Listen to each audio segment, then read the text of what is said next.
Welcome, everyone. I'm Dr. Donald Wallenfang. What a joy to join you in this live stream entitled Edith Stein on Potency, Act, and the Meaning of Being. So, some very major, hitting philosophical concepts we will explore here together in this live stream, taking commentary from my 2017 book, Human and Divine Being, a study on the theological anthropology of Edith Stein. So this is very exciting territory for me to get to think about with you once again. It's not enough to write a book on a topic, but if you love the topic, you like to revisit these ideas, these themes, these truths, and especially above all, these questions over and over again. So, in classical metaphysics, we might ask, what is being?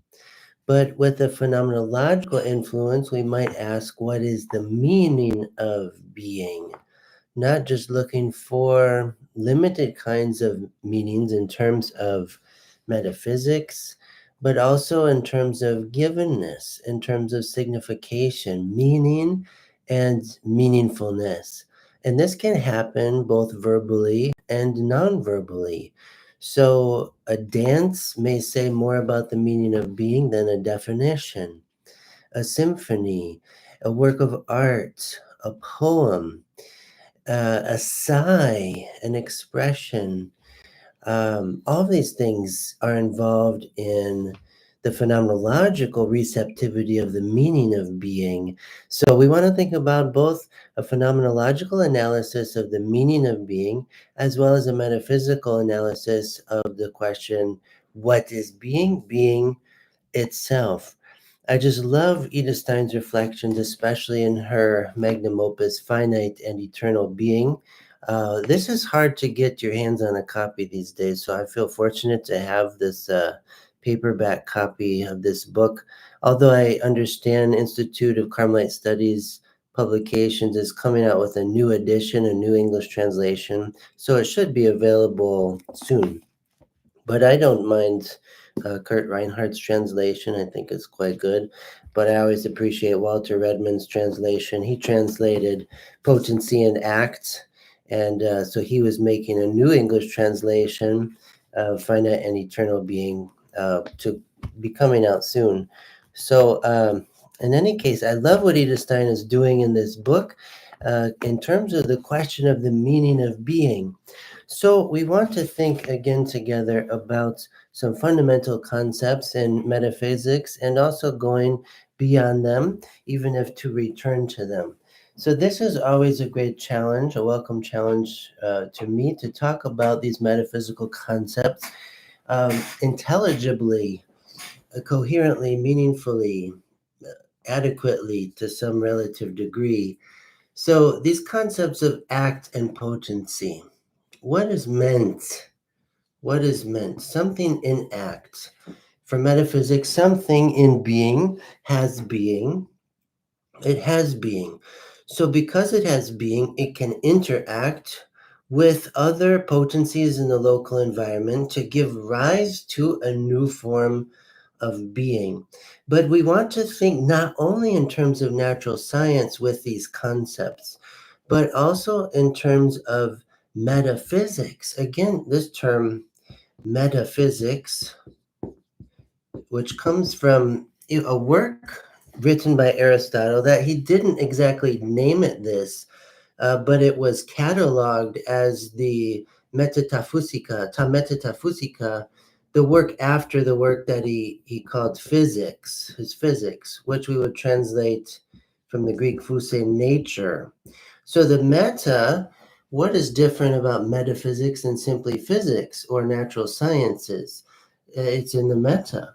And this could be translated, this Greek prefix, a variety of ways. It can be translated before. What is before nature? What is the necessary condition of possibility for all the possibilities within the natural order of things, which is filled clearly with secondary causes and effects, with so much contingency, so much dependency, so much mutability, change. But what is required to be before this world of becoming. So that's when we're getting at a concept like act and pure act in relation to all the various potencies within the universe. So we want to think with Edith Stein about the relationship between act and potency in metaphysics. She thinks this relationship is so important that she entitles her habilitation thesis Potenz und Act, in German, Potency and Act. These are key concepts. These are such key concepts to keep thinking about, to keep wondering about, to keep asking questions about. So metaphysics is recognizing, as Aristotle says in his work called the Metaphysics, that energeia, which is his Greek word for, we'd say in English, act, energeia is always prior to dunamis. And sometimes this Greek word dunamis, even in the Greek New Testament, is translated as power. And power, even in terms of natural science, we talk about potential energy and kinetic energy. So act is more the kinesis, the initiative, the movement, the cause, the form acting on the matter, the potencies, this potential energy, for example. What is possible depends on what is already actual. This is very important. So potency also can be translated possibility in some senses. But we understand a difference of meaning between these two terms. Metaphysics with Aristotle is helping us to understand the logic, the truth that energeia, act, is always prior to potentiality or dunamis. It's always prior. So we don't have a potency that causes act. It's the other way around. We don't have effect comes before cause. Effect follows cause. The cause brings about the effect. So for metaphysics, we do include everything in the world of natural science, but also we're inquiring beyond its limited field of vision, its limited scope, in terms of before, but also in terms of behind. So if there's an evolutionary process, for example, why is something evolving to this new form of being? What's giving rise to that? What is the final cause, the end, the purpose for which a being is evolving, or volitionally that a being is acting toward? So I could ask myself, what is my motivations in doing this live stream? What is your motivation for watching it? We want to get before and behind the acts, what's happening. We have a motivation, we have a reason for doing it, and we already have being to be involved in the activity. And so we have goals. So what is behind in terms of nature? What is on the horizon? Toward what is it being moving, acting, evolving? So this is the stuff of teleology, the telos, the end, the goal of a living organism, or even this whole universe of being. Why does it exist rather than not exist? For what purpose? Where is it heading? As human beings, we're very aware of something like a destination, a reason for going from point A to point B. And it's because we're aiming at the destination that we actually get there. So metaphysics, in terms of causality, is wondering about the final causes for being, the for what purpose, not only the whence, but also the whither, the whence and the whither. Being comes from somewhere and it's going toward somewhere. This before and after, this world of becoming depends on these metaphysical bookends of being. as formal cause, as first cause, and also as final cause. So Aristotle talks about these, and in future live streams, I'll talk more about these different kinds of causality. But for now, I just really want to understand the meaning of classical metaphysics, and especially in terms of these concepts of act and potency with Edith Stein. And one more way we could translate meta in English, beyond. What is beyond nature? And we could say properly, the supernatural in relation to the natural order of things. Supernatural, not just in terms of possibility, like the possibility of divinity, but the necessary actuality of divinity. What is necessarily beyond and other than nature that makes nature possible, which obviously did not make itself possible. So even the word nature is from the Latin root nascor, which means to be born, to have been born into being from an elsewhere, which is the beyond that metaphysics is getting at, and ultimately the concept of, in Latin, actus purus, pure act without any potency, which seems rationally to be required for there to be a world of becoming that we call the world of nature, a world of evolution, a world of change, a world of life and death and reproduction.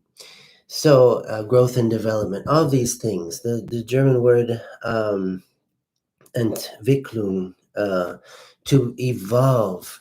So, actus purus, there must be this at the front, and metaphysics reaches for this first cause, this necessary condition of possibility for all possibilities, which of them themselves are not necessary to be. This is what we must admit concerning our own being. For you and I, it is not necessary that we exist. There was a time we did not exist. And we reckon with the fact in metaphysics. Again, the before and behind being, there was a time I was not. So, what was before I am? What is necessary in terms of being before I can come to be? Before any of this can come to be? All of the stars, the sun, the solar system, this whole universe, all these galaxies, metaphysics is not afraid to think big. So it's think big or go home kind of thing. Um, you can go hard or you can go home in this kind of philosophy.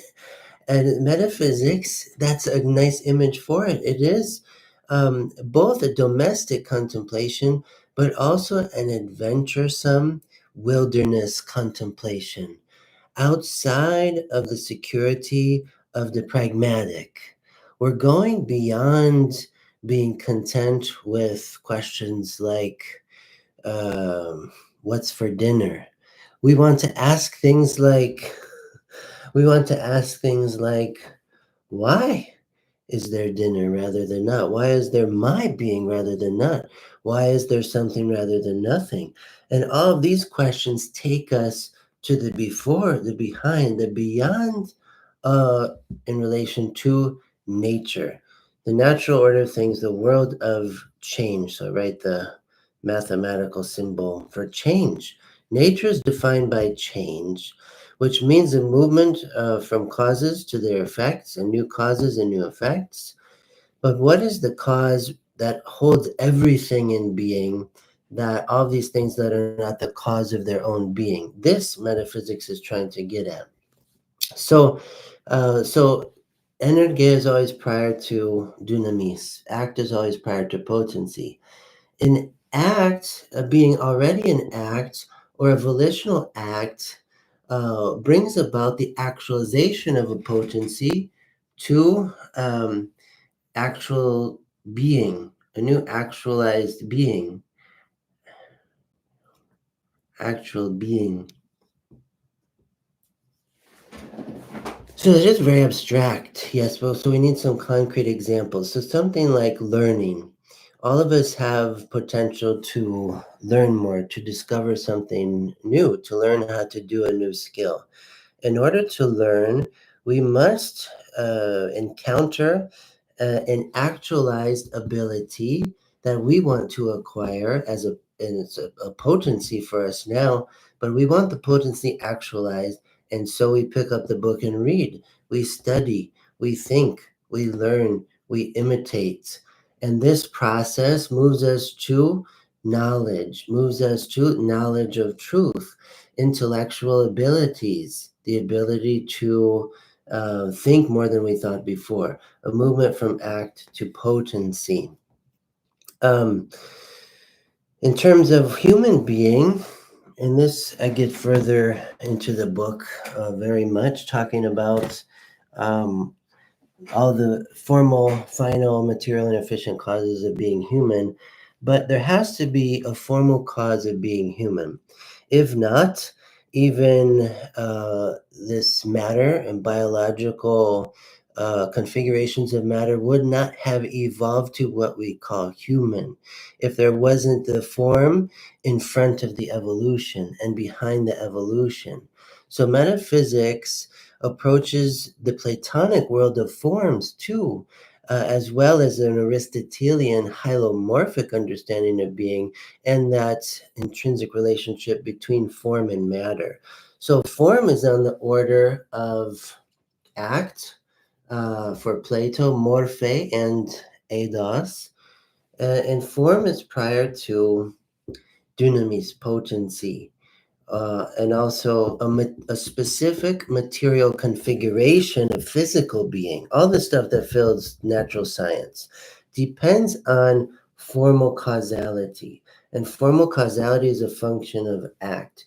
And this is primary for metaphysics. The stuff of potency, the stuff of natural science, in a way, is too easy. It's too straightforward. It's too obvious. But metaphysics wants to get behind the curtain, backstage, and ask why is there a stage at all for all of this drama of life and being and biological ecosystems happening? What is necessary for all this to be happening? This is perennial philosophy, asking about these things, uncovering the layers of being in which a subsidiary layer rests on a primary one. And we want in metaphysics what is most primary, what is first, what is necessary, what is absolute, what is itself not contingent on anything else. So metaphysics is a science of first principles, especially of theoretical reason, though we will move to practical reason based on the theoretical reason. So the first principle of practical reason, do good and avoid evil, comes much later than something like a theoretical first principle of non-contradiction. Something can't both be what it is and not be with what it is at the same time. So we move from theory to praxis in metaphysics according to the axiom agere sequitur esse, which is to say, doing agere follows being. Doing follows being. Metaphysics is concerned about an investigation of esse, which is being, but esse rather than ens in Latin. So esse, the act of being, the being as verb rather than a being as a noun.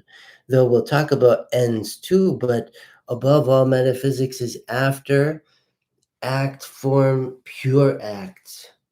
And this is what is meant by God. This is what is meant by divinity. So it moves toward a contemplation of divinity, ultimately in relation to the host of contingent beings that make up the created universe. But it's a thought that goes to the furthest, again, extremity of thoughts. And it's a paradox because if I were to claim, yeah, I can think actus purus just fine, I can think pure actus fine, that's not true. Actually, I can point to it intellectually. I can admit this is necessary. This makes the most sense. But it's a thought that is so saturating and so profound that it is like the unthought thought. It's still thought, but the content appears as a kind of shortage for thought. But for that reason, it doesn't mean it's nothing. It doesn't mean it's not real. It means it's so saturating that it comes across as rather dry, like a desert.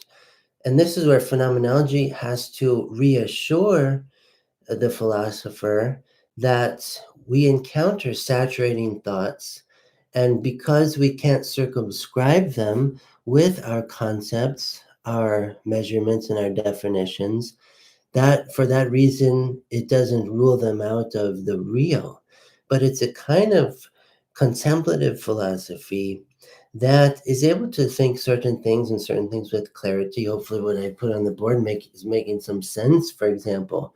But when we're reaching for the absolute, it's a thought that by definition always eludes thought. It gives a trace of itself, whether we're talking about actus purus, the infinite, the absolute, divinity, all of these concepts. There's a trace given, there's a contact made, but part of the definition of the absolute is that finite thought itself cannot contain it. As St. Augustine says about God in Latin, si comprehendis non est Deus. If you comprehend it, you can be certain it is not God. So this a paradox about classical metaphysics is there's so much comprehending to do, but also the attempt to comprehend the incomprehensible, which results in, especially through a notion of theology and divine revelation, being comprehended by the incomprehensible is what gives rise to my own comprehension, my own finite comprehension, my own abilities. To the degree that God knows me, I know God. I know something about God and something about myself and many different things. But my comprehension, my cogito rests upon this metaphysical first cogito that precedes my own and gives rise to my own. And that first cogito is another name for God. So classical metaphysics helps to get reoriented a bit, and every time it's a new adventure. I mean, this is, this is a challenge, and this is why it's helpful to write, because sometimes when we write, we get some better language to describe something or define something than just trying to talk spontaneously about it, though this is how philosophy begins, going back to Plato's dialogues. So to dialogue with Edith Stein again on this metaphysics of being, but also a phenomenology of the meaning of being, we resume the narrative. So while this potency act relationship can be construed in terms of causality, whether formal, material, efficient, or final causality, it runs deeper than interpretation based on causality alone would admit. Even though a universal causal connection between all real things exists, by penetrating into the nature of things, we discover a unity of a totality of meaningful existence is disclosed. This is what Stein says in her book, Finite and Eternal Being. The German is Sinn Ganzes. So Sinn, meaning, Ganzes, this fullness, the wholeness of meaning, a unity of a totality of meaningful existence is disclosed when we penetrate into the nature of things and also the supernatural prerequisites for this physical world of being. These first principles of being. Altogether, to relate the natural to the supernatural and back again is to let this unity of a totality of meaningful existence light up, let it be disclosed. Again, it gets us back to the Heideggerian horizon of appropriation of the meaning of being by Dasein. So that's all kind of in the background here. Edith herself read Sein und Zeit, Being in Time of Heidegger, and also had some critique of it. But it's implied that we have a phenomenological apparatus for thought that's functioning here to talk about the unity of a totality of meaningful existence within lived experience. This is an observation of phenomenology. While metaphysics sets forth a comprehensive taxonomy or index of being, phenomenology calls together the meaning of being according to the transcendental triad of goodness, truth, and beauty. So this is something that Edith Stein talks about in her book, again, Finite and Eternal Being. This is chapters 5 and 6, entitled Existence as Such, or the Transcendentals, and also the Meaning of Being. So chapters 5 and 6 of this book is a great exposition of what I'm trying to summarize here in this work. So through the transcendentals, going back to Plato, we have this erotic desire within lived experience that wells up all the time. And what it longs for, Plato synthesizes all of these desires into these three general categories of beauty, truth, and goodness. Let's just think about this. Let's just think about this for a little bit. These three transcendentals, because when we're talking about a totality of meaning, of meaningful existence, what we mean by this is multiple things, and it's manifold. It's what we mean is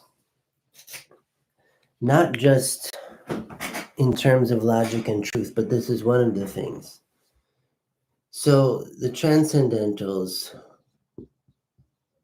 that Plato identifies, beauty, goodness, and truth, form a unity that is in reference to the unity of being, the oneness of being. These things, we could say, these kinds of meanings, meaningfulness within lived experience, are how being discloses itself to us. In other words, how we experience being as beautiful, as good, as true. This is why we should not tire of metaphysical questions. What is being? Because in asking this question, we get, in a sense, more than we bargained for in a good way. We get a kind of reflection on what is beautiful within my lived experience, what is beautiful about being, what is good about being, what is true about being. Metaphysics aims at all of this. And probably the one thing that we have a reversal intentionally on my part of the transcendentals, because metaphysics, according to that principle agere sequitur esse, action follows being. We have to contemplate the truth about being first. This is what contemplation is really after at the core. The truth about being. So this has to do with knowledge, an intellectual act, a knowledge of being, knowing what it is, all of the definitions, all of the correlation of concepts, the coherence of this meaning. Knowledge, it involves many words and definitions. And so this is one piece. But then with goodness, we have the sense of conation. Even that conatus essendi comes from this concept, this struggle to be, the natural desire for self-preservation, persevering in one's own being. There's a moral component here to act toward the good, the first principle of practical reason, do good, avoid evil. But first, we have to know the difference between good and evil. And through this knowledge, and also we could say logic here, the logos of being, ontology, the logos of being. We need this to know how to act. So, conation, or this is the sense of striving, moral striving toward the good, what we perceive to be good, and what has been identified by the intellect as good rather than evil or its lack through the pursuit of truth. So, again, it's a kind of ascent of the experience of the meaning of being, and this would be the ideal progression, although one can enter the drama at any point here. Hans Urs von Balthasar, in his Theodramatics, which especially is about the transcendental goodness, begins his trilogy actually with the glory of the Lord, and this is the transcendental beauty. So, what is beauty in all this? How do we relate beauty to goodness and truth? Thomas Aquinas, for the most part, stays within these transcendentals in terms of the intellect in relation to truth and the will in relation to goodness. What about beauty in all this? Beauty, to take a cue from Balthasar, having to do with glory, a kind of radiance of being. This experience not only of the goodness of being, the truth of being, but we say that being is beautiful. I am attracted. This yearning in me is attracted to what is beautiful, and I discover through the course of my lived experience that there is much beauty in being. There's much beauty. So we're talking about intellect, will. This is a more difficult one. And if you have an idea, feel free to put it in the chat. What might we coordinate beauty with in terms of an operation of the soul? I think one obvious thing is affectivity, and I do believe this is what Edith Stein coordinates with it. Affectivity, or the emotional life, sensation, feeling, even what phenomenology calls the auto-affectivity of the flesh is happening with this transcendental. There's something that stirs me, that moves me, that draws me, to this glory of being, this illumination of being. And this is something of the emotions. So perhaps it's not identifiable classically as one of the higher faculties of the soul here, but it's still very important. Dietrich von Hildebrand wanted to do more with the concept of aesthetics and affectivity that he felt was neglected in scholasticism, which it is. And so I think Dietrich von Hildebrand is a helpful voice to get more at this transcendental.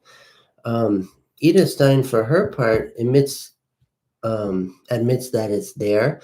In her book Essays on Woman, there's more she's saying about this in terms of femininity and masculinity. It's very helpful to read alongside her major philosophical works. But we want to just take some time to go back to Plato and these transcendentals. And what philosophy is recognizing is the unity of them related to the unity of being. So we're not meant to have one without the other. And it's like the virtue theory, the unity of the virtues. Thomas Aquinas talks about this too. To grow in one is to grow in the others. To lose in one is to lose in the others. So genuine beauty can't be had apart from goodness and truth. And this is what Edith Stein means by the Sinn Ganzes, of lived experience, a totality of meaningful existence, the unity of a totality of meaningful existence, a synthesis, an integration of these, we could say the teleology of the transcendentals in relation to erotic desire in terms of the Platonic yearning for these that have that serve as a final cause for the yearning. We would not yearn unless these preceded the yearning. Our yearning does not produce the transcendentals, but the transcendentals provoke the yearning. This is what we're recognizing in terms of both act and potency. So, what we have is the unity of the transcendentals and the unity of being precedes the potentiality of my recognition of this unity. And to grow in the intellectual life, in the moral life, in the affective life means to encounter this unity more and more within one's life. And so, morally speaking, for example, having this knowledge of this integration helps the moral agent realize that if I do something I know is false, say I lie, that also will compromise the goodness of being and the beauty of being. It is, we say, ugly to lie. It's ugly to steal. It's ugly to cheat. It's very ugly to murder. And all these moral precepts, which our consciences themselves point to the truth and falsehood, the good, the distinction between good and evil, and also this experience, lived experience of beauty. I think this is where phenomenology is very helpful to get more at the affective dimensions of the lived experience, where classical metaphysics tends to stay in the theoretical territory of intellect and will here and doesn't say as much on affectivity. So Edith Stein is recognizing to bring about the synthesis between the objective and the subjective within lived experience requires a complementarity of philosophical method between classical metaphysics and contemporary phenomenology. So when we're reading with her in Finite and Eternal Being, she's using both methods very close to one another to get at something like this concept of Sinn Ganzes in German, unity of a totality of meaningful existence. And this we can put in conversation with other religious traditions. Someone mentioned the Bhagavad Gita from Hinduism, and so one of the most sacred texts in Hinduism, and supported by the Vedas, the Upanishads. And we might wonder about within this philosophical tradition, where do we find points of convergence and also divergence?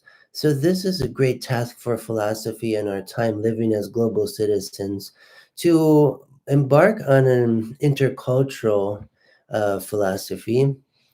And so the things I say in my live streams are just a small contribution to a much greater whole, much greater conversations that require lots more experience and expertise from many different interlocutors.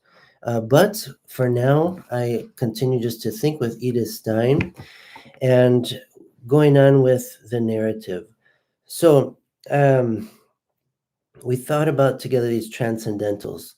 Stein suggests that all existence, all beings, stand together in the eternal logos, and therein comprise a totality of meaning, that Sinn Ganzes, and from God's point of view, a perfect coherence of meaning, Sinn Zusammenhang in German. A perfect coherence of meaning obtains among the sum total of existence and their collective being. So, in her philosophy, she's thinking about lived experience of a finite creature in relation to the metaphysical exigencies that come from the creator, that point to the creator.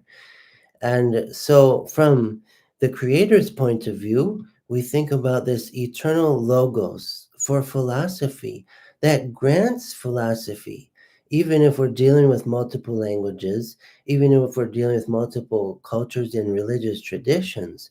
A logos, a kind of access, a kind of spoke on the wheel of meaning making that holds all these meanings in close proximity and coordinates them, lighting up these various constellations of meaning so we can make sense together. But to make sense together depends on the first principle of sense making we could call from the Greek concept logos, the logos principle of the cosmos, the logos that is the ordering principle of meaning. This is what Edith is um, detecting in her philosophy. So this logo signifies eternal, pure actuality of meaning making and cognate recognition of this meaning. Logos is eternal rationality. Now, this stands to reason. If I reason partially and provisionally, it's in relation to an immutable standard of reason that precedes me by light years, to say the least, and upon which my rationality depends. If we're talking about a metaphysical rationality and not interpreting rationality as just a byproduct of neurobiology or something. And this is what Husserl himself was contending with psychologism, that knowledge is not something to be relativized, subjectivized, and neither is the truth, knowing truth, that there is an objectivity. And if we claim that there's objectivity, we're claiming this in the name of a universal logos of eternal rationality, the very rationality that had to precede the experience of finite rationality and its potential actualization. So again, to give credit where credit is due, I can't say I came up with rationality or even my ancestors did as finite beings, but rationality itself orbits around the concept of the infinite, the concept of the absolute, the concept, the metaphysical concept of pure act, of first cause, of all of these concepts that converge at the origin of things, at the beginning, at the Bereshit, to use the Hebrew word, at the Bereshit, the Genesis. There is a Genesis, there is an origin, and to know the origin is to unlock the mystery of being, the secret of being, to realize precisely the secret, the mystery, is the paradoxical truth that being saturates. But so often we go about life and do not let being saturate us. We don't interact with it. We don't interact with the question. So Edith Stein is showing us again how to interact with the question of being and where it takes us to this thresholds at these first principles of being, again, in terms of act, cause, logos, origin, beginning, absolute, infinite, or as Levinas talks about in his phenomenology, the saying, le dire, the saying in relation to all that is said. So there must be an ordering principle. Why do we have cosmos and not chaos? This is a metaphysical question. We don't have pure chaos. It is very clear. Look at our bodies. Look at our intellects. Let's think about the ordering of all of these laws of nature, of nuclear strong force, nuclear weak force, gravitational force, electromagnetic force. Let's think about polarity in the atom, subatomic particles. There's an ordered universe. We call this a cosmos, not a chaos. Chaos happens when the cosmos disintegrates, when these transcendentals come unhinged from their unity, their fundamental unity. This is chaos. But the unity of these and abiding in the unity of these is cosmos, is ordering, and ordering depends on origin. To know a thing is to know its origin. Thank you for your comment, Gentile. I feel this is something I need to really come back to. I haven't read Stein, but I've been reading through Heidegger and St. Teresa of Avila lately, so this feels like it'll be in my wheelhouse. I hope so. Thanks so much for joining this live stream. It's great to have you here, and thank you for your candid comment. And I think I share your sentiments. Even coming back to Edith Stein, it's so refreshing because she's not one that is going to proceed with an methodological atheism like we see Husserl doing and Heidegger doing, and many people in philosophy, Nietzsche, for sure. But for Stein, the questions that lead to the doorstep of God, so to speak, are admitted, are permitted, are allowed. And this makes all the difference in the fullness of the philosophy, the wholeness of the philosophy. She's a thinker that I think genuinely thinks toward the whole. And this is incredible. Like, we don't see this in a lot of thinkers. We see thinkers gain an expertise and then they push that expertise. But they lose sight of the whole along the way, and then it lands in a reductionism. It lands in an incomplete philosophy. So philosophy always will be incomplete, even when we try to think toward the whole, but there's different types of incompleteness, I would say. There's an incompleteness that pretends to be satisfied by the reductionism, but then there's this incompleteness that we find in Stein that renounces every reductionism precisely by reducing it to open the horizon of thought to a much broader field of vision, listening, thinking, and then living. So the key is the whole. The key is to make a covenant relationship with the whole and press on toward the whole as the goal. The whole as the goal. This is key. And so Stein uses this language of logos, and she says that behind the divine plan of creation, what she calls the Schöpfungsplan in German, Schöpfungsplan, the divine plan of creation, stands the eternal plenitude of divine being and divine life. She doesn't, she's not ashamed to say that. She's not embarrassed. She's not saying this is philosophically weak to say this.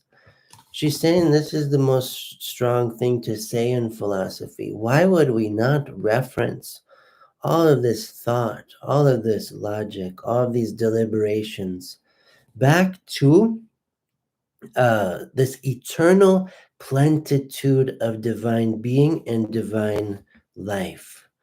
Why not the whole? Why not the plenitude? Why not the fullness? Why not everything?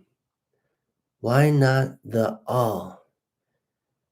Why not the one and the many? I want to let you in on a secret. For philosophy, I would suggest that there's a very important word that cannot be neglected without intellectual and moral disaster. One small little word, and I'll write it in Latin. One small little word that makes all the difference. One small little word whose value is worth much more than the two Latin letters that signify it. Et. So in Latin, this means and. And. To philosophize with the and. To philosophize with the and is to connect yet another dot within thought. So we connect the dots through the and, through the conjunction and yes and yes. Sometimes yes and no, sometimes no and no. The key is the and, because the and puts everything in relation. The and commits us to the whole, because there's always more discovery to be made. So whatever we know today, may we continue with the and in the ellipsis. And what else? What else to add? And then a symbol that could coordinate with this. Maybe the most important mathematical symbol, if we're serious about the whole, is the plus sign. The plus sign, the both together, the and, the vertical and horizontal intersection of this axis. This axis that grants us access to the whole. This is a great secret. And it's so simple. The and, the plus, the more than I thought already, more questions than I've already asked. As Albert Einstein says, he says about the questions, we must prioritize the questions. Without the questions, we have nothing more to learn. So I've understood this through pastoral ministry, through academia, that if as students we don't bring any questions, we come with nothing to learn. We have not prepared ourselves to learn if we have not prepared questions in advance to meet those answers which have been giving themselves even in further advance to the questions. So the at, the and, the question. We see the conjunction of the transcendentals to bring about their unity. This unity of a totality of meaningful existence, as Stein calls it, this Sinn Ganzes.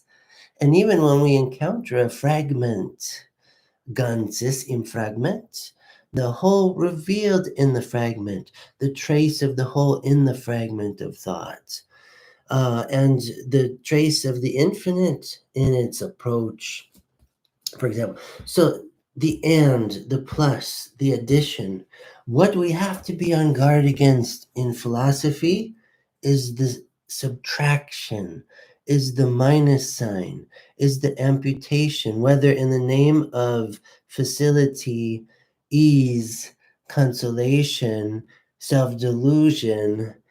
We don't want to let anything go missing, be left out, if it's part of the whole. And this is a colossal task for philosophy, that we're committed to the plus, to the more, to the in addition, to the and, to the questions and more questions, rather than of subtraction. Subtraction leads to fundamentalism and ideology. It's very obvious. Subtraction leads to a static point of view. It leads to philosophical navel gazing. It leads to listening with one's own mouth. And this is a great problem. So we have to be committed in a genuine, I'll just say the word Catholic philosophy, to the whole, to dialogue, to otherness, to dialectical, irreducible dialectical relationships, to polarity, not as divisive, but as productive. This is a great challenge. And I would say that the fact is, someone who actually tries to live this way is homeless in this world. You have no ideological home. You have no political party with which you're satisfied. You have nowhere to rest your head.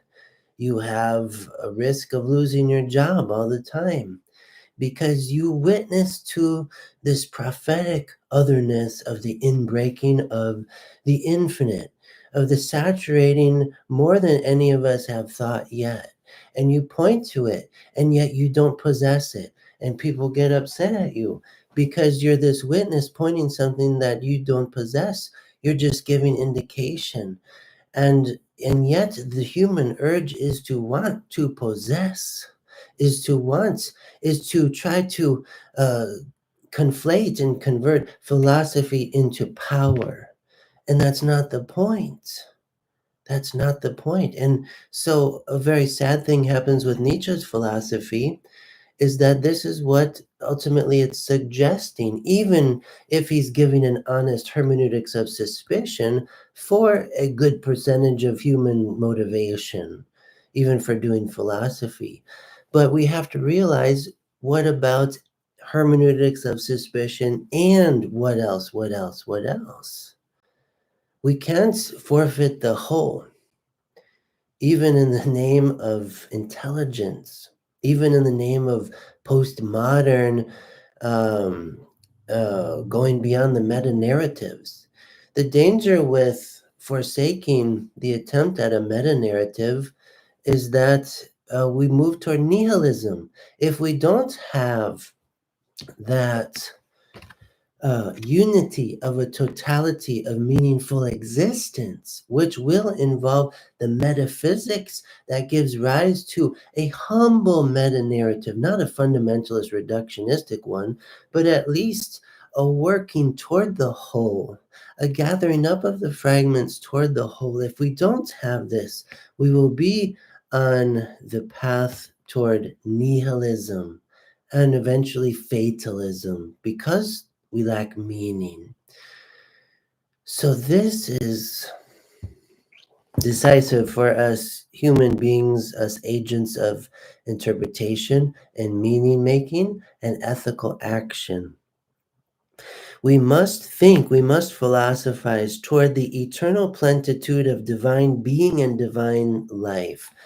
And to receive this plenitude, it requires its own self-revelation, that God must reveal God's self to us so that we can be saturated with this plenitude, this eternal plenitude of divine being and divine life. Without God granting it to us, sharing it with us, which God has already done with granting us being, and the transcendental reverberation of our lived experience of being as beautiful, good, and true.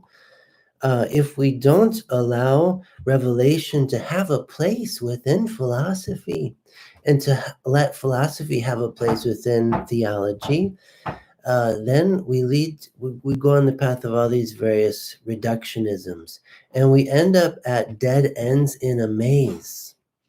But instead, philosophy is meant to be more a labyrinth than a maze, in which we go in, and there's many twists and turns, and there's many detours. And with Paul Ricoeur, we have to take the long route, and we go in to slay the minotaur of reductionism.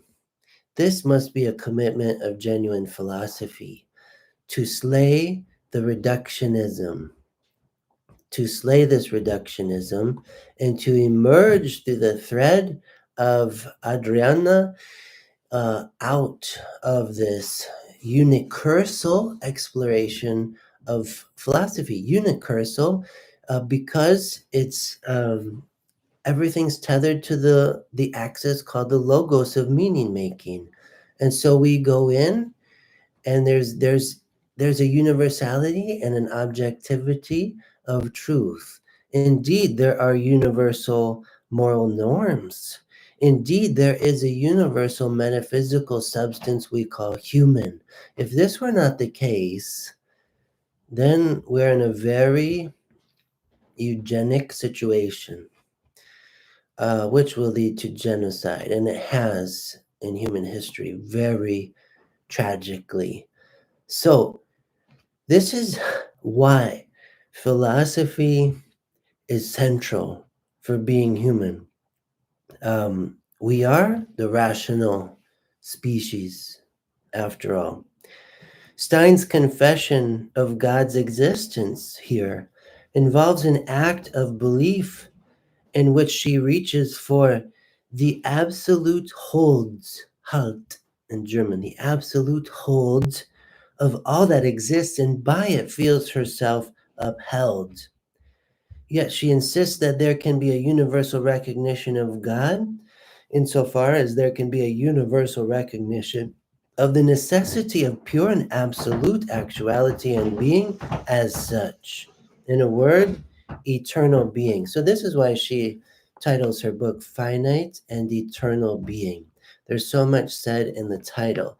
And again, the subtitle, an attempt at an ascent to the meaning of being. So it's very humble using that language. It's an attempt. It's an attempt, Aufstiegs, zum Sinn des Seins, Versuch eines Aufstiegs zum Sinn des Seins. So an attempt, an approach to an ascent to the meaning of being, which is to say, if we're ascending, there's work involved. We're not coasting, we're not sliding down and finding the meaning of being. We're climbing the mountain of truth with all the various gear and expertise, and we need a guide, we need a team, we need collaboration. And this is a great takeaway from the work of Edith Stein. So in her book, Potency and Act, she really thinks through these things in marvelous ways. So here's some things she says from Potency and Act along these lines in this attempt at an ascent to discover this unity of a totality of meaningful existence, the meaning of being. Here is the approach. She says, we ought not to separate from temporality the being that I am aware of as my own being. As actual being, it involves discrete points, a now between a no longer and a not yet.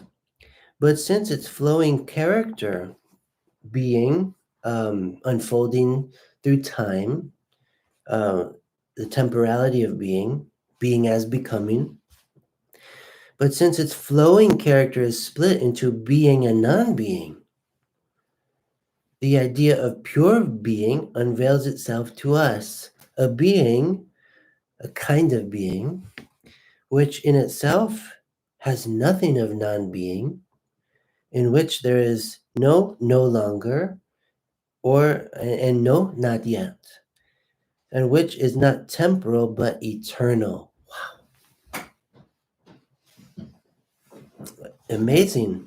Amazing philosophical assertion that she delivers right here. The idea of pure being, of this actus purus I talked about earlier, pure act, being itself, comes into view when we reflect upon the fact of our own finite, temporal, dependent, contingent, transient, ephemeral being. When I think about my being, I think about my past, and I say it's no longer present. It's not there. Through memory, maybe I represent it through my imagination, my memory, my recollection, and that's a wonderful act. But in itself, there was something incredibly ephemeral about the past. It's no longer here. It's gone. And we especially feel this with the death of people we know and love. They're not here. I wish they were here. They used to be here. They used to live right down the street, and now they don't. Someone else lives there. It's not the same. And we sense this. We have this lament about the ephemerality of being, the transience, radical transience of our own finite being. It's finite, it's limited.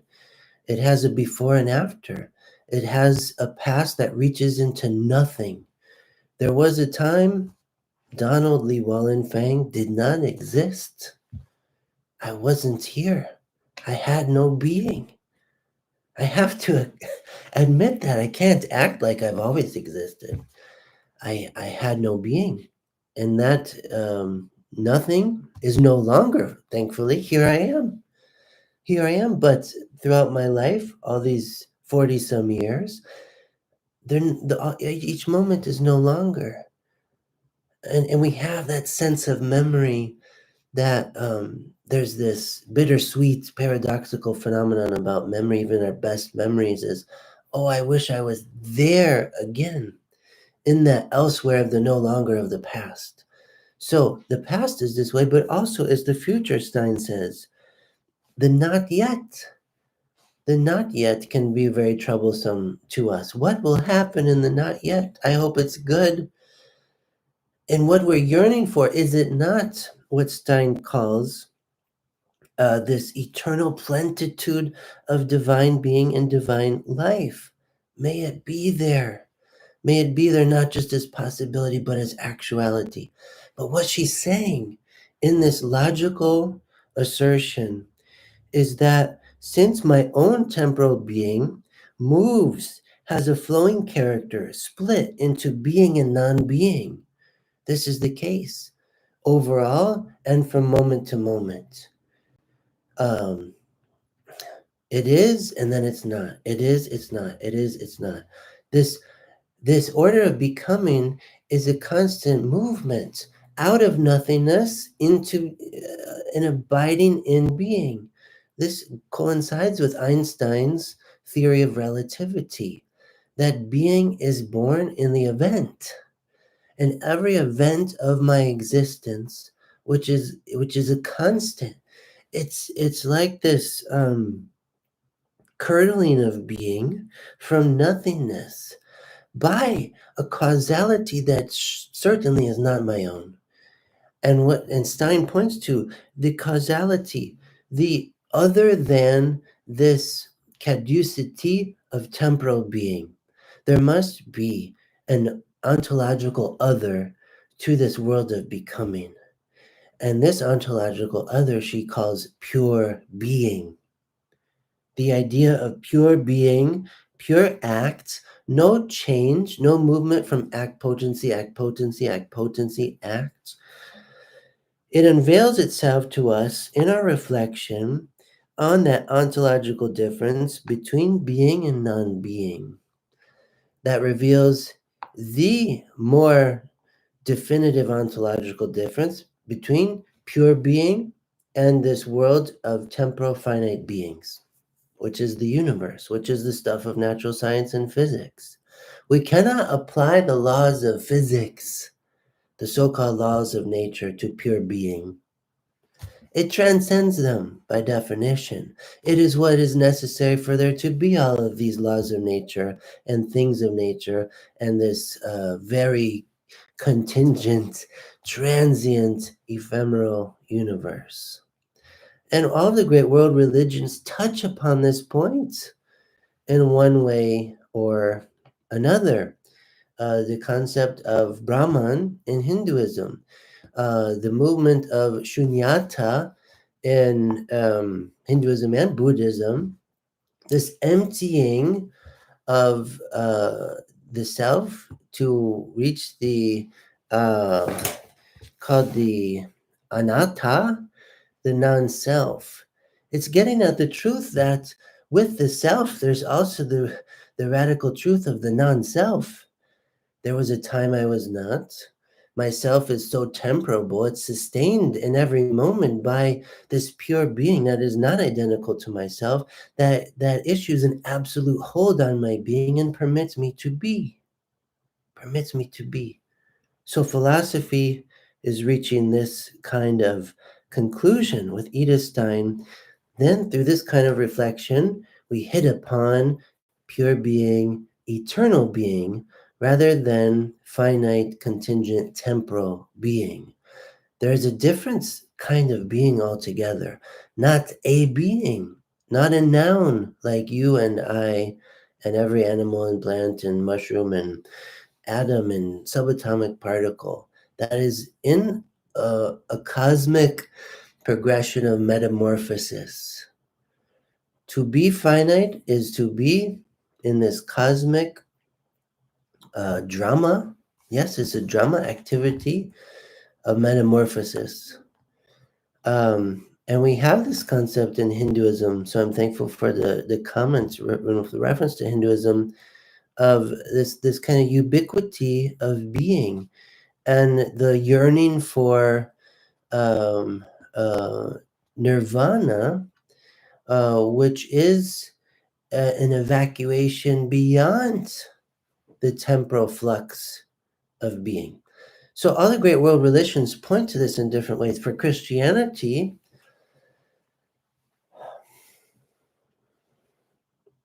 the difference is that this logos we're talking about, this pure being we're talking about, enters into the finite order of creation directly, irrevocably, permanently, to redeem it.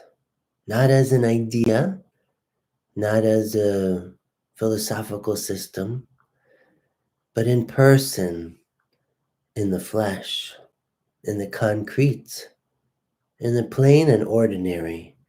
God becomes human in Jesus of Nazareth to escort this temporal, ephemeral state of affairs into the eternal, directly, personally, intimately, without losing all the transcendence of God. But God does the impossible for God not once but twice.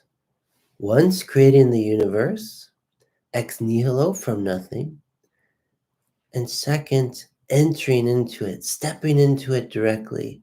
As the Gospel of St. John says, pitching his tent among us, dwelling among us, that we could dwell among him for eternity. Why does this make sense in terms of divine revelation? Inasmuch as it coincides with who we actually are as human beings, as persons, as suffering persons. It's one thing to have the hope to evacuate suffering somehow with some kind of enlightenment or great philosophy or virtue and courage. But it's another thing when pure being itself exposes itself to the sufferings we live, we experience, we go through. And it seems that there's no other adequate, um, satisfactory response on the part of God than to do this. For transcendence to draw near an immanence that respects the integrity of each individual being, each individual self, that loves the self in its being in every moment of existence, that loves this creature so much that loves him or her all the way across the thresholds of death. And the reintegration of the person, the continuation of the person into this eternal being, eternal life, to actually live into this eternal plenitude of divine being and divine life. This is what's revealed in Jesus of Nazareth. A love, not just as concept, but having a face and name. To deal with suffering, not so much in terms of evacuation, but in terms of redemption. So we would ask this question in philosophy: what is the meaning of suffering? And Edith Stein is able to ask that according to the logic of the cross revealed in Jesus of Nazareth. And we understand in a very paradoxical way, even the purposefulness of suffering that gives birth to love. That itself is the condition of possibility for love to be actualized to the highest degree. And in fact, all of the virtues, faith, hope, prudence, justice, fortitude, temperance, forbearance, patience, gentleness, everything. So this would be the Christian theodrama that coincides with the philosophy of Edith Stein. Sorry for my delay on responding to the comment. As you say, it was interesting to you that Edith Stein wrote of individual essences, and I could not really grasp how an essence cannot be universal, signifying genus. Does she mean the same as Duns Scotus? This is she references Duns Scotus at times. So the difference between Duns Scotus and Thomas Aquinas on this point, I talk about this in my little book called Metaphysics, a Basic Introduction in a Christian Key. But Duns Scotus sees this unity of being even across the ontological difference between being itself and beings. And Thomas Aquinas sees more of a gap here, a caesura, a hiatus between being itself and this world of finite being, secondary causes. So Duns Scotus is helpful in this because we're wondering about what's the meaning of essence in both metaphysics and phenomenology, because they both use the term. The essence of a thing, often synonymous with the substance of an individual being, or the form, or the substance, form, essence, and there's one more thing I was thinking of there: individual essence, form, substance, the thing itself, the whatness, the quiddity of the thing, individual essences. And so you say you can't grasp how an essence cannot be universal, signifying the genus. Does she mean the same as Duns Scotus?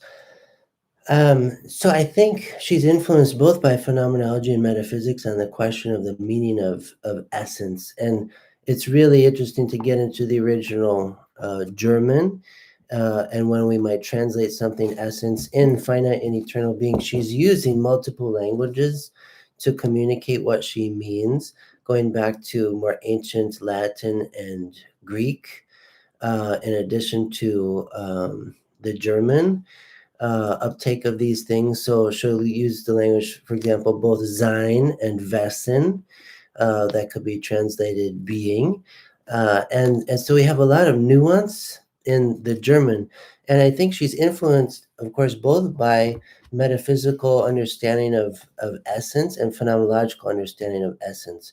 So I think metaphysical understanding of essence, we could say, coincides with the term ousia of a being, the substance of a being, the substantia, essentia of a being, or the nature. That was the other one I was trying to think of. The nature of the being, the essence, the form, the substance. All of these things, though it can be a kind of hair splitting, what's the difference between them? We're trying to talk about the peculiar form of this particular being. And so we have the designation of in species here rather than genus. So genus and species, a way to categorize these different relations of being and different peculiarities of being in terms of bigger categories or smaller ones, essentially. So metaphysics might talk about the singular meaning of the essence of being human, like the Boethian individual substance or essence of a rational nature. An individual being, a finite being implied, of a rational nature. Whereas phenomenology uses the term essence, going back to Husserl, in terms of a datum of lived experience. And so the human being, to be one, to experience one facing you, there's thousands, millions of phenomenological essences that are lighting up the givenness of what we mean by human, what we mean by human being. And all of those essences in their unity form the givenness of the person, the interpreting agent, the agent of meaning, the one who's doing the experiencing and reflection. And so it's not metaphysical questions for phenomenology with essence.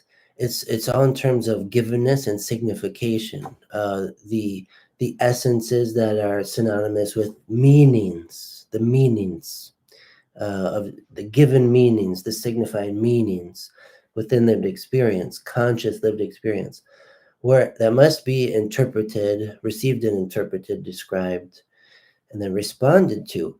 Metaphysics, the essence of a thing, is what the thing is, and it implies a unity of many characteristics or factors.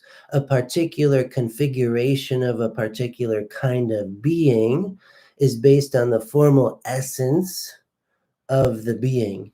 And so there are universal ones. So we could talk about the universal formal essence of human in a very global sense.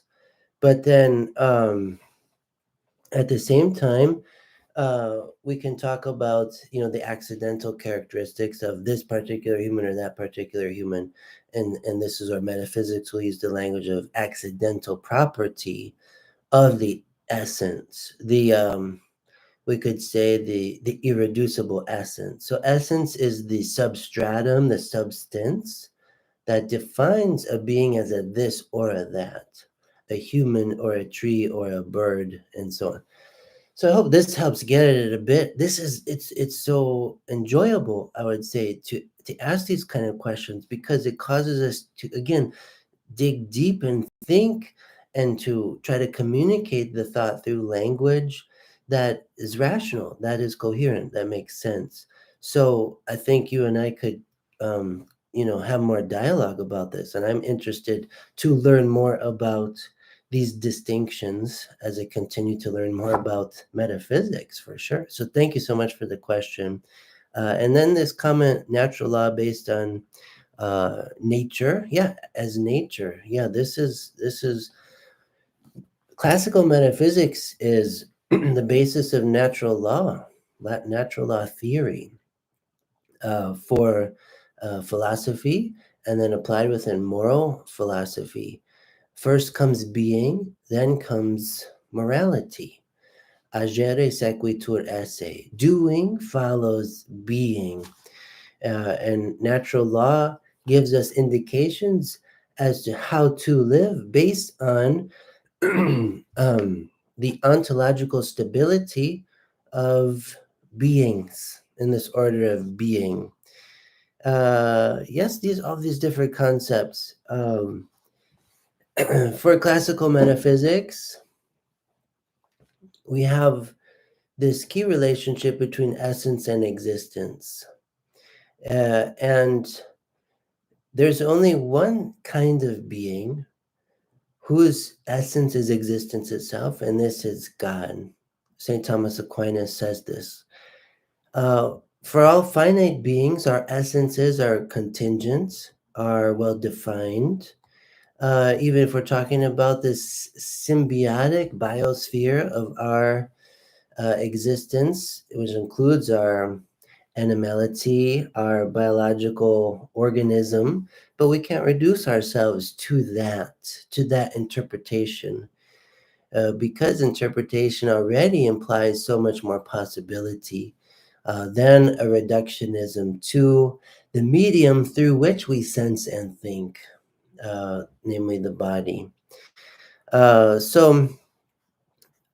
In starting to see a connection between hardship and progress, the mental attitude plays a big role. Yes, thanks, Absalom, for that comment. Yeah, the mental attitude plays a big role. Attitude. And for phenomenology, the whole method begins with a bracketing of the natural attitude, to bracket it directly, deliberately. And it's the first act of this method of philosophy is to admit that I need an attitude adjustment. I need a change in my outlook, in my disposition. I need it to be broadened, always to be broadened. So, reading someone like Edith Stein helps us to, with this broadening of intellectual attitude. As John Paul II said, phenomenology puts forward an attitude of intellectual charity, facing oneself, the world, and God, the beginning and end of all things. Phenomenology helps reopen an attitude that welcomes the perennial philosophy of metaphysics back into the postmodern situation. And we need it so desperately. We need classical metaphysics. I've been interested to follow the responsiveness with my recent live streams, and I've taken a chance to try to turn my attention toward classical metaphysics a bit more, and in addition to contemporary phenomenology. And I feel like philosophically, like I said in a recent live stream, it's such a consolation to be able to speak the language of being again, not just in a kind of Heideggerian phenomenological um, co-opting of the language of being for phenomenology, uh, although while emptying it of its metaphysical meaning, but to let classical metaphysics still be so foundational for philosophy. To call it perennial philosophy says it perpetually is foundational, and we need it so badly in our postmodern situation to have some kind of ground to stand on. And this is what St. Edith Stein is getting at when she says that the being of finite substances is such that it has not come to full effect. Isn't this true about our being? It is not come to the point of completion. We are works in progress, we could say. We are under construction. We are always developing. And our being as finite being is destined to unfold in successive activities and ever retains in itself some unfulfilledness and frailty, a not yet and a no longer. Its potentiality points ahead to the actuality wherein it is to fulfill itself, but it also points back beyond itself to a being, not again a being, but being itself, that no longer unfolds in an alternating flow of actuality, potentiality, but in the eternal unchangeableness of actual being. So what St. Edith is saying is our very the caducity of our being, the feebleness, frailty, transience, ephemeralness of our being itself points to an ontological other. It makes no sense to say that we exist randomly, by chance, happenstance. It's a breakdown in logic. It's a kind of lazy logic. But our own being points to its metaphysical ontological other, which is divine being, which is being itself, which is pure being, actual being with no potency about it, no admixture of potency, no potential to become something different, something else, no potency to change.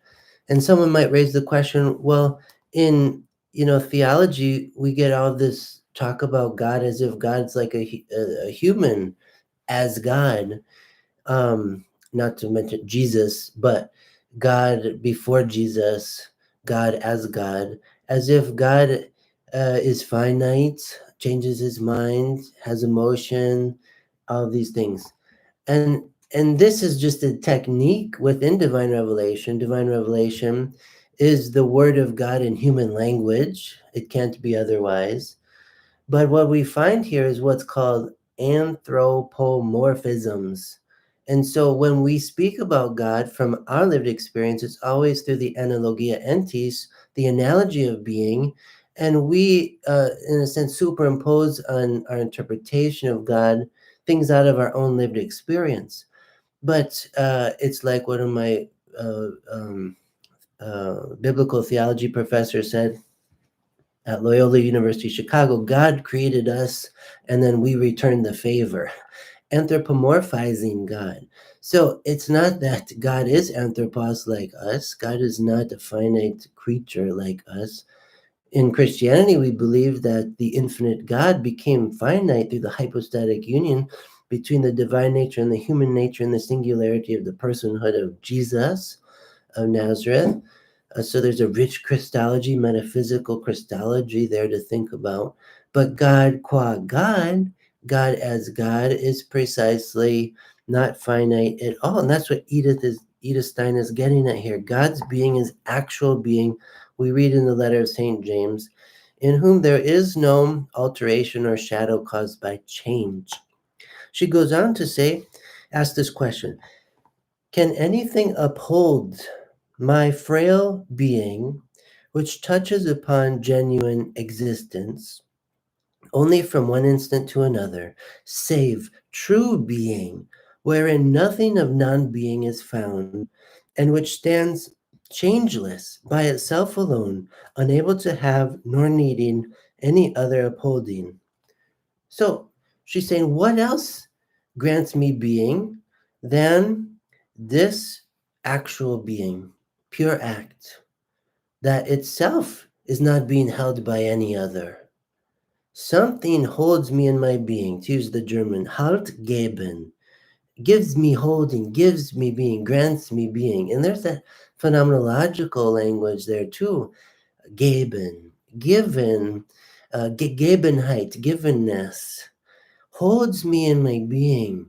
So even within my lived experience, through a philosophical reflection on it, I'm led to posit, uh, almost by force, by intellectual force, the momentum of the reflection moves toward the admission, the intellectual assent that my being that moves between being and non-being is upheld in its being, even temporarily, uh, by a kind of being that is accepted from this in between nothing and non-being, that stands changeless by itself, alone, itself needing nothing to uphold its being. So intellectually, it's a sine qua non, that without which not. Without actual being, I have no being. I have no movement from potentiality to actuality. I have no becoming. My becoming is based on being upheld in my being, in my frail being, by pure, true, absolute being. So she says, does not the very frailty of my own being lend certainty, not only to the idea, but to the reality, in German, Realität, of the pure, true, absolute being? So it's like our existence is a photographic negative of what's required for us to exist, in whose image we must have been made. This personal deity, this deity who must not just be one, but multiple, not polytheism, but Trinitarian unity of divinity. The God revealed in Jesus. One God, three persons. The God who is love, and the God who is pure act. Not only pure act, pure being, absolute being, but pure, absolute, complete, unconditional love as a trinity of persons. The paradigmatic is the real. One final quote from Stein for this live stream. This is still from her book Potency and Act, these past three quotes. So she says, our purely formal conclusion then is that only a perfectly simple whole can be absolutely actual. This can only be an individual whose being is no longer separate from what is, an individual wherein all basic forms coincide. The being, absolutely. There cannot be more than one individual that satisfies this formal definition, since otherwise the what and the instances that the what occurs would be separate. So this is the doctrine of divine simplicity, what she's getting at here, with St. Thomas in the background for sure. That and we get the language of individual here. I think it's itself tentative, tenuous language, and it's an English translation, so I'd have to go back to the German. Maybe that will help get at the concept. But she's saying there can only be one actual being, not so much as noun, but verb. But we can't help through the analogy of being but think this being noun. But to think noun involves finitude. And what she's getting at here is not a finite individual being that is God, but being itself, God as esse, God as ipsum esse subsistens, that is subsisting being itself, permanent being itself, being as act. The nature, the essence, the substance of divinity is existence itself, that we participate in, that we've been given a share in through the gift of time, and what we call time as a kind of reflective residue of the eventfulness of being. And this is granted from God to the creature. This is Edith Stein, and this over 90 minutes has come from just some very small fragments of text, and I don't mind that at all. The one reason I love these live streams is that, I'm a professor at a Catholic seminary in Detroit, Michigan, and I get to teach online classes, sometimes in-person classes. We might have 14 weeks for the semester, and I can't teach like this. I can't lecture this long. I can't go into this much detail in a class, just 14 weeks. So I thought, I feel inspired to live stream, to interact together, to let the classroom expand around the globe. And thanks be to God for this technology, for this platform of YouTube, and for all of your participation. That means so much to me. Talking about the unity of a totality of meaningful existence, I think this, for me, is very meaningful. Thank you for your comments, your questions, your presence, your interest, and you inspire me to keep doing this. If there was nobody on the live stream and nobody watching the videos, I don't know, I might give up on the project. I might not seem profitable or fruitful. But because of your participation, because of our common interests in these transcendentals of beauty, goodness, truth, the unity of being, we look forward to yet another video, moving from one to the next through the et, through the plus. And so if you're not a subscriber, I invite you to subscribe. If you have any further comments, questions, I'm welcome to entertain them. As you say, Absalom, interested students are the best ones. Exactly. And that's how I feel in this platform, is those who participate are interested. You're not getting a degree from it. You don't have any other motivation than the interest. And the same for me at this point. I do this out of my sincere interest for these things. And sometimes I feel like I've built up all of this learning, that it just wants to overflow. It wants to be shared. So goodness, as St. Edith Stein said, that love is goodness giving itself away. And I feel this in teaching and learning, in this great adventure of pedagogy and research, exploration. that the goal is that is very evident at the front end, and that's why we go for it. So, yeah, setting up some asynchronous learning classes on a platform. This is a possibility in the future. And actually, I've tried that the past couple years. I created a website called My Interior Castle, and I tried it for a while, and was into the more social media and promoting it, and it didn't quite get off the ground like I thought it might. And so I'm always looking for new ways to be able to, I guess, share my talents and what I've been given. And for me, this is like one that is very it's a good setup. So yeah, we do some of this at Sacred Heart Major Seminary.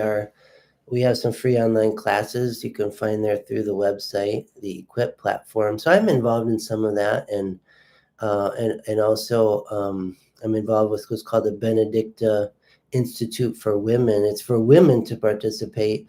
That gets at a kind of Catholic theological anthropology. So a lot of the stuff we're talking about here in these live streams is part of that too. So I am involved in some of these platforms. But to be able to just to be able to take a book I've written and, in a sense, keep writing around the text through the commentary, this is really exciting to me.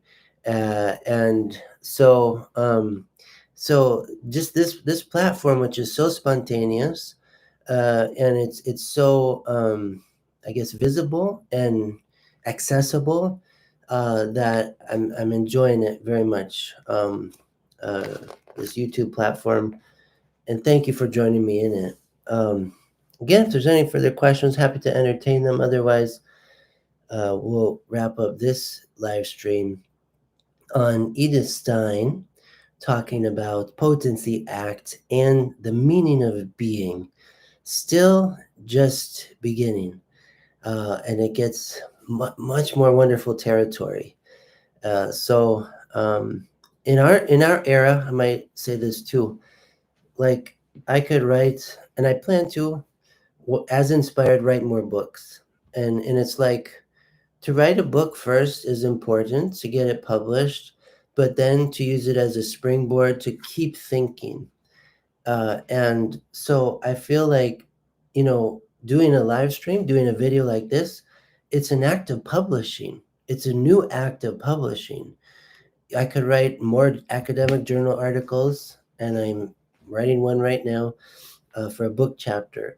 But I also just love the opportunity to publish at will, just to talk, to share, to learn together without having to wait months and months and months for the thinking to see the light of day.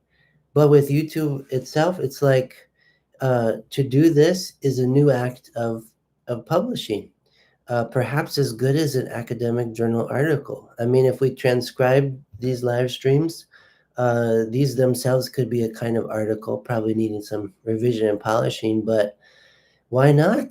If we go back to the ancient world, long before internet and printing press, philosophy was done through conversation, through dialogue, in the extemporaneous milieu of spontaneity.